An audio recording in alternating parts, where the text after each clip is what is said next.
तो प्रकरण 61, 108 गुलाब की झाड़ियां, 108 लोटस पेटल्स है, झाड़ियां, रोज बुशेस झाड़ियां। तो प्रभुपाद का ये पूरा अध्याय बेसिकली लॉस एंजलिस 1968 का डिस्क्रिप्शन है। प्रभुपाद जी लगभग 5 महीने लगातार लॉस एंजलिस में रहते हैं और बहुत वहां पे प्रभुपाद जी की कृपा से खूब प्रचार बढ़ता है और सेंटर बहुत ही स्ट्रांग हो जाता है वहां पर। और प्रभुपाद जी की बाद में इच्छा थी कि अब मैं अन्यत्र ट्रैवल करूं, तो प्रभुपाद 5 महीने के बाद में अब लॉस एंजलिस से क्या कहते हैं एक डिपार्ट, मतलब विदा होने वाले हैं या प्रस्थान करने वाले हैं। तो ये इस अंतिम 2 पैराग्राफ में यही वर्णन है। लॉस एंजलिस में प्रभुपाद के 5 मास के प्रवास काल में अनेक भक्त आकर सम्मिलित हो गए थे। सबों ने यह सीख लिया था कि कृष्ण भावनामृत में हर चीज कृष्ण के शुद्ध भक्त के चारों ओर केंद्रित है। अधिक काल तक अपने बीच अपने गुरु को पाकर उनके लिए उनकी अनुपस्थिति का विचार दुखदायी था। उन्होंने अपने बिना रहने के सिवा उन्हें हर चीज पढ़ा दी थी। प्रभुपाद ने सब कुछ सिखा दिया एक्सेप्ट द सेपरेशन। किंतु प्रभुपाद ने उन्हें आश्वस्त किया था कि वियोग में वे उनकी जो सेवा करेंगे वहां कहीं उच्चतर सेवा होगी। जिस तरह वे सब चाहते थे कि प्रभुपाद रुके, उसी तरह वे भी रुकना चाहते थे। किंतु विश्व भर में भ्रमण करके कृष्ण भावनामृत का प्रचार करना श्रील भक्ति सिद्धांत और सरस्वती के प्रति उनका कर्तव्य था। भले ही उनके इसके लिए उन्हें अपनी लेखन गति को मंद करना पड़े और आदर्श कृष्ण भावनामृत स्थान को छोड़ना पड़े जहां उनकी 108 गुलाब की झाड़ियां फूलने वाली थी। यानी भक्त बेसिकली एक तमाल कृष्ण मान ने बुक लिए सर्वेंट ऑफ द सर्वेंट, उसमें टाइटल है गार्लैंड ऑफ जीवास। जैसे हम भगवान को फूलों की माला पहनाते हैं, उसी प्रकार से जीवों की प्रचार करके भक्त बना करके उनकी माला श्री कृष्ण को अर्पित करना। तो भवानंद प्रभु वो अपना व्याख्यान लिख रहे हैं। हम सारे लोग प्रभुपाद को विदा करने हवाई अड्डे गए। प्रभुपाद हवाई जहाज की प्रतीक्षा कर रहे थे और फिर जहाज के चलने का समय आ गया। वे अपने नए सेवकों पुरुषोत्तम तथा कार्तिकेय के साथ थे और हम सारे लोग जोर से कीर्तन कर रहे थे। जब प्रभुपाद उस छोटी सी सुरंग से नीचे आ रहे थे तो वे अति तेजवान लग रहे थे। वे मुड़े और उन्होंने हाथ हिलाया, फिर जहाज के भीतर चले गए। मैं तो रो रहा था। मैं सोच रहा था कि मैं इतने दीर्घ समय से गुरु की तलाश में था और अंत में जब मैंने उन्हें ढूंढ लिया तो वे मुझे छोड़कर जा रहे। मैं पुनः उन्हें नहीं देख पाऊंगा। हवाई जहाज उड़ान पट्टी से ऊपर उठा और हम सब टर्मिनल इमारत की खिड़कियों से आखिरी समय तक देखते रहे।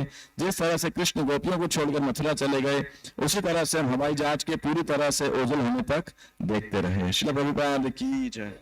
तो प्रभुपाद जी 1967 में जब उनको हृदयाघात होना था, प्रभुपाद जी ने डिसाइड किया मैं इंडिया जाऊंगा। इंडिया के प्रभुपाद जी बहुत रफ्तार से उन्होंने उनका स्वास्थ्य रिकवर किया। तो उस समय मैं उनका नाम भूल गया, लेकिन मुकुंद और जानकी जहां तक मेरा ख्याल है। तो प्रभुपाद जी से जानकी ने बोला कि अपना टिकट दिखाओ। तो प्रभुपाद जी ने टिकट या जिस समय जो बोर्डिंग पास वास वीजा विजिट पास होता था सब दिखाया और उसने लेके रख लिया। बोलिए अब हम आपको नहीं देंगे। तो प्रभुपाद जी ने जो है, तो वो एक फोटो है बहुत सुंदर मुकुंद प्रभु, जितना मैं 99% मुकुंद जानकी थे तो वो हंस रहे हैं। प्रभुपाद जी भी हंस रहे हैं। टिकट जानकी माता जी के हाथ के अंदर है और फिर प्रभुपाद जी कहते हैं you chant Hare Krishna here, I will chant Hare Krishna there and by that transcendental sound vibration of Hare Krishna will always be united. Prabhupada ji कहते हैं आप यहाँ हरे कृष्णा का जप करो, मैं वहां जप करूंगा और हरे कृष्ण की ध्वनि के द्वारा हम जो हमारा जो संबंध है वो निरंतर हमारा संग बना रहेगा। और फिर प्रभुपाद जी कहते हैं मैं अपने गुरु से कभी अलग नहीं हुआ। सरस्वती ठाकुर यहीं पर है, भक्ति विनोद यहीं पर है। प्रभुपाद इस प्रकार वो कहते हैं और भक्तों को सिखाते हैं किस प्रकार करना है कि और बोले जो जो मैंने सिखाया उसका पालन करते रहो। क्योंकि ऐसा भी लग रहा था कि शायद प्रभुपाद वापस नहीं आएंगे या फिर शायद हो सकता है बचे भी ना, क्योंकि तीसरा हार्ट अटैक था बेसिकली उनको, तो स्ट्रोक।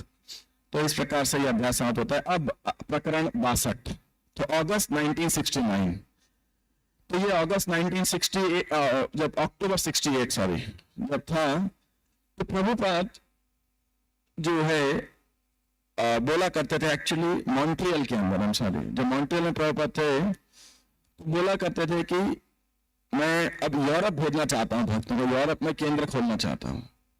तो कौन जाना चाहेगा? अब कोई लोग तो नहीं हाथ खड़ा कर रहे थे, लेकिन एक भक्त ने जब सुना, एक लड़का था नया नया भक्त था, अब उसका दीक्षा हुआ था, उसका नाम क्या था जानते हैं किसी को? शिवानंद। तो ये शिवानंद नाम था मतलब दीक्षित नाम इनका। तो ये 18 साल के अभी लड़के थे, खाली 18 ईयर्स जस्ट। और ये प्रभुपाद जी से बोलने लगे मैं जाऊंगा। और प्रभुपाद जी बड़े उत्साहित तो हुए, लेकिन फिर प्रभुपाद जी ने देखा बहुत छोटा है अभी, है ना, तो लेकिन ये आग्रह करने लगे। Prabhupada sort of saw him as not so qualified at that proposal meeting। Prabhupada नए भी थे, नए भक्त थे और युवा भी बहुत थे। तो प्रभुपाद जी को उन्होंने, प्रभुपाद जी ने एक बार, पहली बार तो एक तरीके से रिजेक्ट कर दिया, लेकिन दोबारा आग्रह करने के लिए गए। फाइनली प्रभुपाद ने मतलब क्या बोलते हैं, थोड़ा रिलेक्टेंटली उनको आज्ञा दिया, ठीक है। तो ये मैं आपको बताता हूँ। तो मेरा एक निवेदन है, आगे भी जब हर एकादशी पे ये वाला प्रकरण आएगा तो एक बहुत सुंदर पुस्तक है, प्रभुपाद जी के एक शिष्य हैं वेदव्यास प्रभु, तो उन्होंने लिखी है, उसका शीर्षक इस प्रकार से, Prabhupada and his disciples in Germany. तो ये एक बहुत सुंदर पुस्तक है, वेदाव्यास में हमको मिल जाएगी। तो लगभग 170 जो है भक्त प्रभुपाद के साथ आए थे या जर्मनी के दौरान में, जो प्रभुपाद जी के शिष्य जिनमें जर्मनी से किसी न किसी प्रकार से रिलेशन था। तो ये जो, तो उस बुक के अंदर बहुत अच्छा जर्मनी का डिस्क्रिप्शन है, कैसे शुरू हुआ, क्या किसने क्या क्या भूमिका निभाई, कैसे प्रचार बढ़ा, क्या क्या चुनौतियां आई, कब जमीन ली गई, इत्यादि इत्यादि इत्यादि। तो अन्य जो भी वक्ता होंगे इस बुक को जरूर रेफर कर सकते हैं, Srila Prabhupada and disciples in Germany. मुझे तब पता लगा एक बात कि सच्चिदानंद स्वामी महाराज जो कि जर्मनी से हैं, तो वो तो जुड़े, लेकिन उससे पहले उनके एक बड़े भाई जुड़े, उनके सगे भाई भी प्रभुपाद जी के शिष्य हैं, ऐसा लिखा है इसके अंदर, मतलब ब्रदर लिखा है, अभी रियल या कजन ऐसा नहीं लिखा। उनका नाम मैं अभी कंफ्यूज हो गया, 5-6 नाम थे शायद, उत्तम श्लोक या वेगवान ऐसे कुछ तो नाम था। सो एनी हाउ सच्चिदानंद महाराज भी जर्मनी से हैं। और तो ये वेदव्यास प्रभु ने 1994-95 में प्रयास किया कि ऐसा उनको आया कि प्रभुपाद जी का जर्मनी जो है उसके बारे में मैं प्रयास करता हूं। तो उन्होंने कहा कि लगभग 170 भक्त थे, प्रभुपाद जी शिष्य थे जिनका वर्णन है, लेकिन ये केवल 50 भक्तों से ही अपने मतलब उनके मेमोरीज कलेक्ट कर पाए जो वेदव्यास प्रभु हैं, और एक कंपाइल कर पाए उनका। उन्होंने बोला इस किताब को देखते हुए मुझे लगता है कि और शिष्य भी जो हैं अपनी अपनी जर्मनी की मेमोरीज को भेजेंगे। तो प्रभुपाद लंदन जाना चाहते थे, वेस्ट कोस्ट यूएसए के प्रति उनके सारे मनोरथ पूरे हो चुके थे।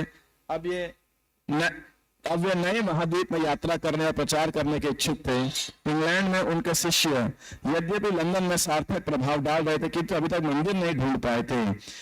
3 दंपति शहर के 3 विभिन्न घरों में रह रहे थे, किंतु 1 साल बीत जाने पर भी वे कई केंद्र नहीं स्थापित कर पाए थे।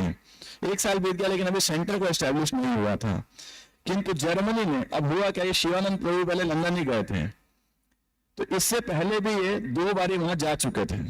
दोनों बारी इनको, एक बारी तो आर्मी के बोर्ड यूएसए के ड्राफ्ट कुछ ऐसा बोलते हैं वहां से, एक बारी और पहले भी जा चुके थे। दोनों बारी लंदन में एंट्री नहीं मिली थी। हिच हाइकिंग करते हुए एडवेंचरस व्यक्ति थे, तो जब इनको, तो एक तो गुरु की भी आज्ञा पालन करनी है और दूसरा एडवेंचर भी होएगा, तो जो है, तो इस विचारधारा से उन्होंने प्रस्ताव रखा था। तो ये अब तो लंदन गए, हालांकि लीलामृत में वर्णन नहीं है, इस वाली बुक के अंदर है, खुद शिवानंद प्रभु खुद डिस्क्राइब कर रहे हैं। तो तीसरी बार भी अब लंदन गए तो इन्होंने एक सीनियर डिसाइपल से पूछा, पुराने गुरुभाई से, कि मुझे वहां करना क्या है। तो बोला आप, और प्रभुपाद जी ने कुछ बोला था, प्रभुपाद जी ने ये बात बोली थी कि एक्चुअली प्रभुपाद ने जो रिलेक्टेंटली उन्हें आज्ञा दिया था, तो प्रभुपाद ने उन्हें बोला, देखो I am a Calcutta boy, मैं कलकत्ता का युवक हूँ, लेकिन जब अमेरिका आया तो मुझे कोई चीटिंग नहीं कर पाया, तो तुम भी ध्यान रखना कि तुम्हारे साथ कोई चीटिंग ना हो बेसिकली। तो अब हुआ क्या, लंदन पहुंचे तो लंदन में एंट्री नहीं मिली, तो अब मैं कहाँ जाऊं। तो उस समय नीदरलैंड्स, हॉलैंड जो है उसकी राजधानी थी एम्स्टर्डम, और ये हिप्पियों के लिए एक बहुत स्वाभाविक प्रवेश अड्डा था कह सकते हो। और यहाँ पे जो एंट्री वगैरह के लिए कोई खास नियम कानून नहीं थे, तो सबसे नियरेस्ट वही था, तो एम्स्टर्डम चले गए। और जो मैं कह रहा था किसी शिष्य से, तो उन्होंने बोला कि आप बस कीर्तन करना, हरे कृष्ण चैंटिंग करना, किताबें भी थी नहीं कुछ, और ना ऐसा कुछ ज्यादा किताबें छपी नहीं थी, और जो बता सकते लोगों को बताना। तो इससे पहले 2 बार इनको निकाल दिया था लंदन से, मतलब एंट्री नहीं दिया, इस बार भी कर दिया। लेकिन अब जब एयरपोर्ट पहुंचे तो ये धोती कुर्ता में, उन्होंने बोला कि आप कीर्तन करना, हरे कृष्णा कीर्तन करना, कोई आए तो उसको कुछ बताना और बाद में डोनेशन मांगना, तो हेल्प मिशन को बढ़ाने के लिए। तो उन्होंने वैसे ही किया। जैसे एम्स्टर्डम पहुंचे तो हुआ क्या कि ये धोती कुर्ता में थे, वहां जो है धोती कुर्ता पहन करके और ये कीर्तन करने लगे। तो वहां पे प्रेस रिपोर्टर बड़ा आकर्षित हो गया इनको देख करके, उसने खूब फोटो वोटो निकाले इनके और पूरा एक लेख वहां के अखबार में छाप दिया और इनका इंटरव्यू भी लिया, जो कुछ इनको आता था इनको बता करके, थोड़ा रोमांचकारी तरीके से हुआ। और प्रभुपाद जी को उन्होंने वो फिर न्यूज़ पेपर कटिंग इत्यादि सब भेजी। प्रभुपाद बड़े प्रसन्न हुए। प्रभुपाद कहते हैं, और एक्चुअली प्रभुपाद जी की उस समय शैली कोई स्ट्रेटेजी की नहीं थी।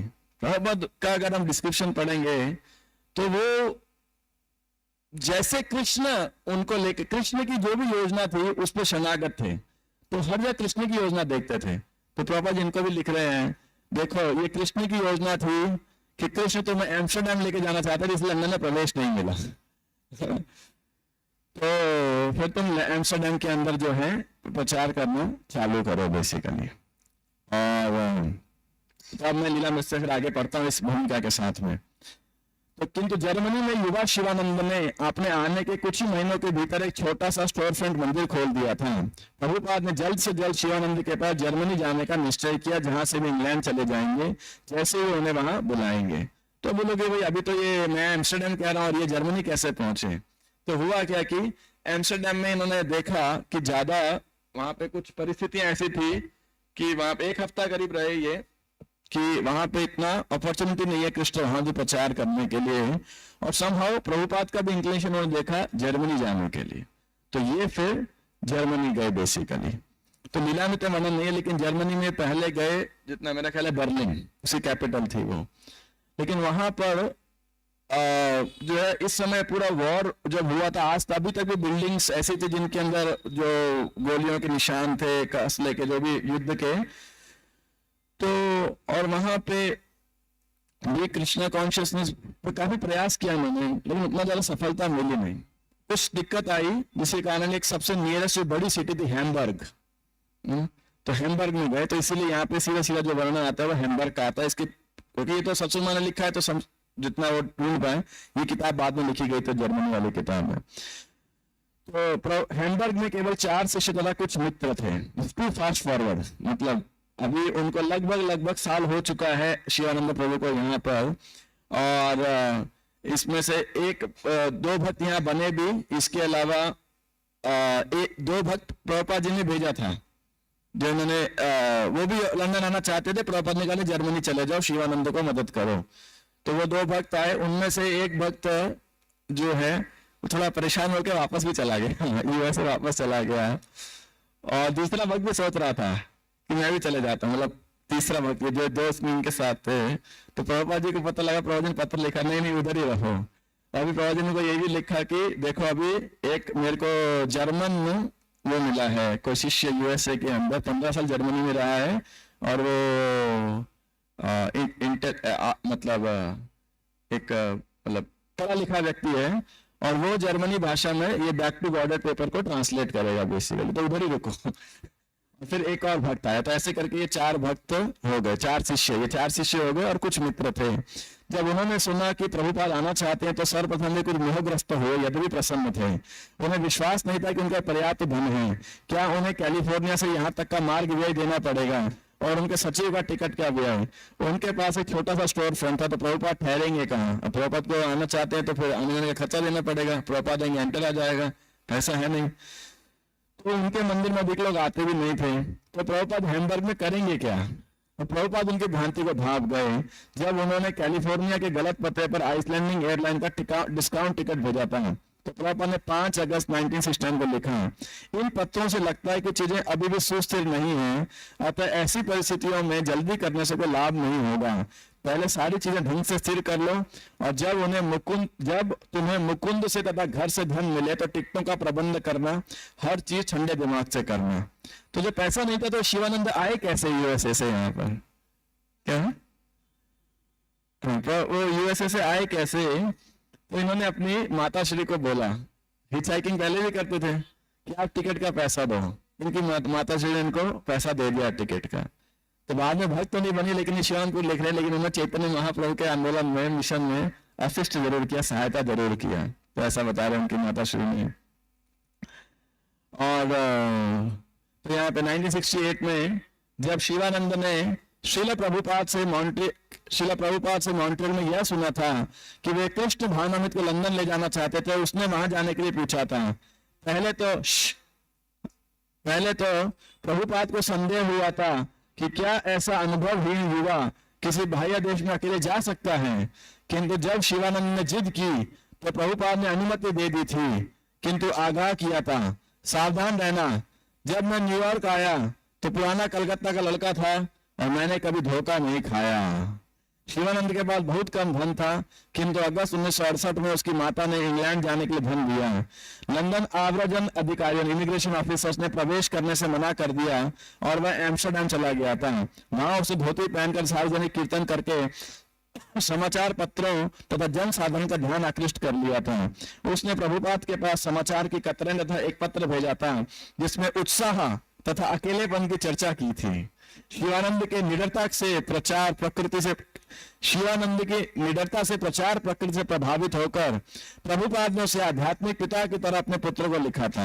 तो प्रभुपाद जी लेटर लिख रहे हैं, मैंने एम्स्टर्डम में तुम्हारे कार्यकलाप का विवरण देखा, किंतु मैं उस भाषा को नहीं समझ सकता, वहां की भाषा जो भी न्यूज़पेपर कटिंग्स होगी, किंतु उस लेख में मैंने अपना नाम स्वामी एसी भक्ति वेदांत देखा। यह इंगित करता है कि यूरोप में तुम्हारा दौरा सफल होने वाला है।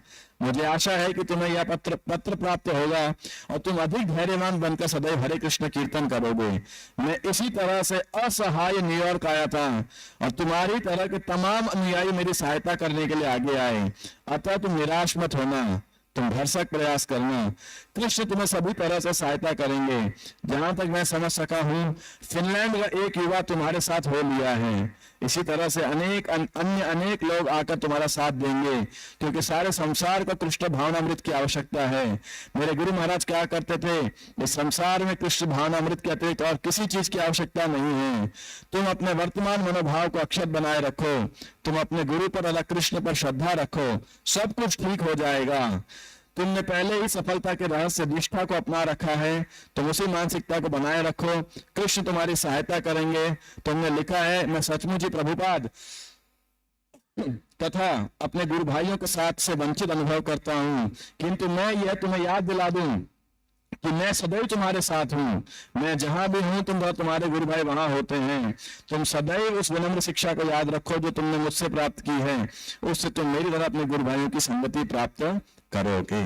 तो प्रभुपाद जी बड़े खुश होते थे, बड़ा गर्व महसूस करते जब उनका शिष्य को प्रचार करता था।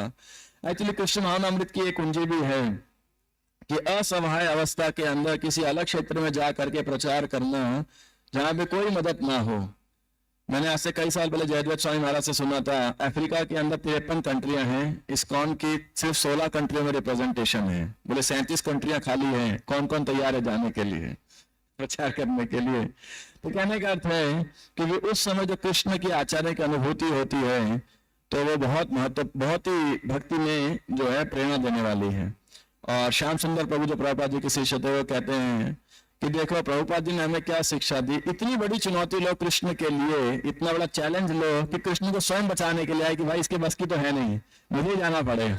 That's the way you will realise Krishna. जैसे मैराथन का महीना आ रहा है तो आप ऐसा टारगेट लो जो आपकी पहुंच के बाहर हो, तो फिर क्या होगा, आपको मेहनत करना पड़ेगा, है ना।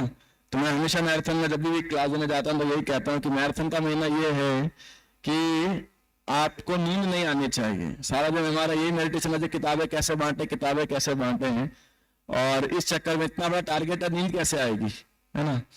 और अगर नींद आ भी गई तो क्या होना चाहिए, सपने में भी किताब ही बांट रहे होने चाहिए। तो इस प्रकार 24 आवर कृष्णा कॉन्शियस हो सकते हो। तो इसलिए हमारी चिंता होनी चाहिए कि कैसे इन ग्रंथों का वितरण होगा। प्रभुपाद बड़े गर्व से युवा शिवानंद का उदाहरण अन्य शिष्यों के समक्ष रखते हैं। जब कुछ भक्त पहल कनाडा में वैंकूवर गए और उनका बहुत कम स्वागत हुआ तो उन्होंने प्रभुपाद को लिखा कि वे वैंकूवर छोड़कर आ रहे हैं।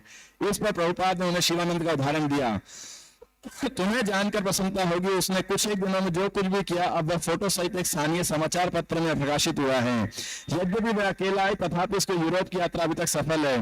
इसी तरह हम जहां कहीं भी जाएं हमें पराजित होकर लौटना नहीं है, यही मेरा विचार है। अतः मैं सोचता हूं कि शिवानंद के पत्र की संलग्न प्रति तुम्हें प्रोत्साहित करेगी। शिवानंद एम्स्टरडैम से बर्लिन चला आया था, सॉरी बर्लिन तो आ गए थे, जहां उसने किराए पर एक स्टोरफ्रंट लिया था। प्रभुपाद उसकी सफलता काफी रुचि से देखते रहे थे। तुमने लिखा है कि बृहस्पतिवार को मैंने एक मंदिर चालू किया और अब इसे व्यवस्थित करने के प्रयास में हूँ। मैं इसे पढ़कर अति प्रसन्न हूँ, यह मेरे लिए प्रसन्नता की बात है और मैं तुम्हें दे ही क्या सकता हूँ। मैं कृष्ण से तुम्हारे दीर्घजीवी होने और कृष्ण की समृद्ध सेवा करने के लिए प्रार्थना मात्र कर सकता हूँ। तुम इसे ठीक से करो और यदि तुम सोचते हो कि मैं वहां आऊं तो मैं इसके लिए तैयार हूं। मुझे वहां की विकट ठंड की परवाह नहीं है, किंतु यदि तुम सोचते हो कि मेरी सेवा तुम्हें सहायक होगी तो तुम मुझे बुला लो, मैं चला आऊंगा। अतः मैं तुम्हारे आगे की प्रगति को जानने के लिए अत्यधिक उत्सुक हूं। जर्मनी में शिवानंद के पहुंचने के बाद एक जर्मन भाषी अमेरिकी लड़का कृष्णदास तथा एक जर्मन भक्त उत्तम श्लोक जो उसके साथ हो लिए थे, कैलिफोर्निया में उनके साथ रहे थे। कृष्णदास अभी 18 वर्ष का था और जब वह सैन फ्रांसिस्को में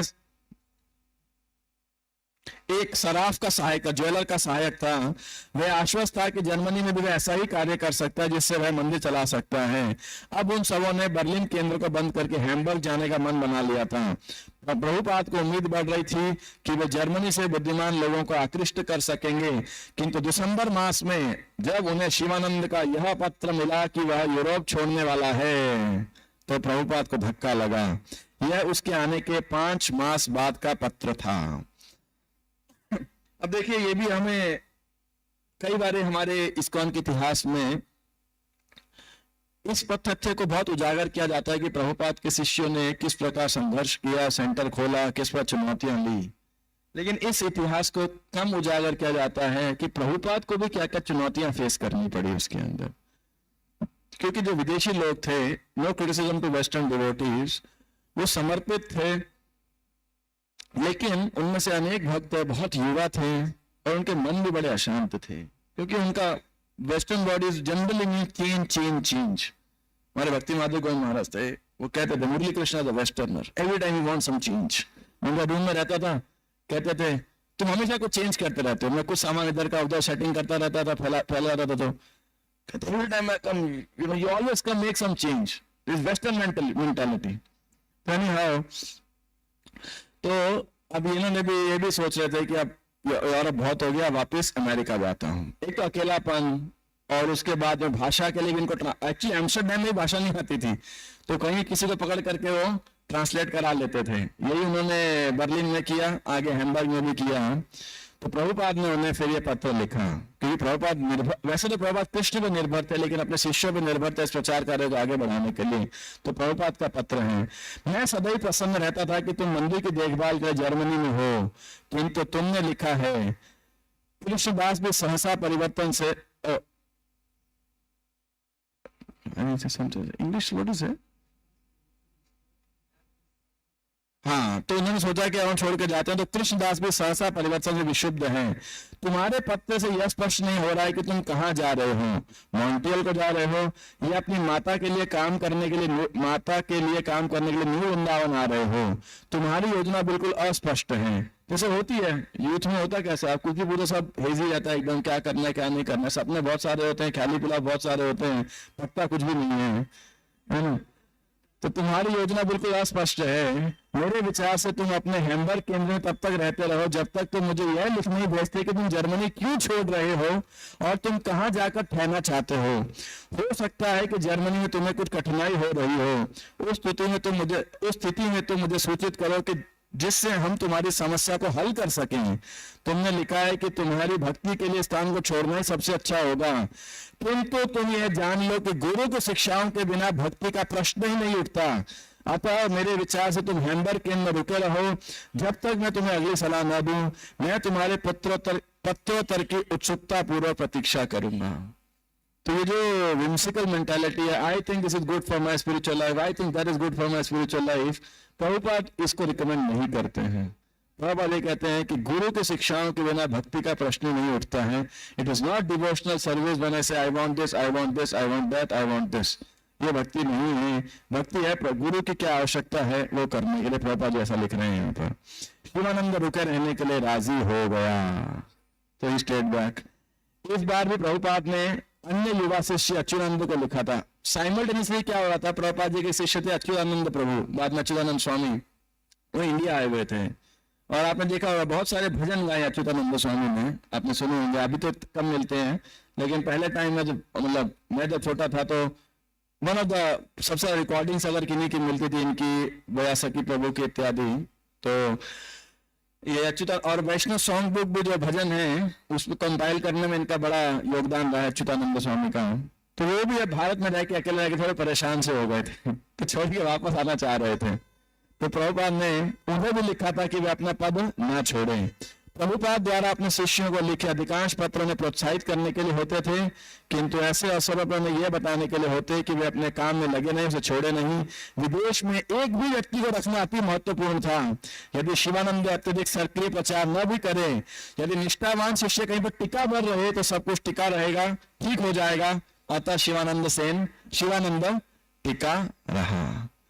तो ये एक प्रभुपाद जी बाद में शिवानंद को पता क्या लिखते हैं, कहते हैं देखो मैं यहाँ पे एक जगह बैठा रहा तो फिर सब जगह प्रचार, वो जो न्यूयॉर्क में जगह थी क्या नाम है, 2nd एवेन्यू, 26 2nd एवेन्यू, वहां पे रुका मैं. तो उसके बाद देखो पूरा सोसाइटी विस्तार हो रहा है, एक जगह रुको.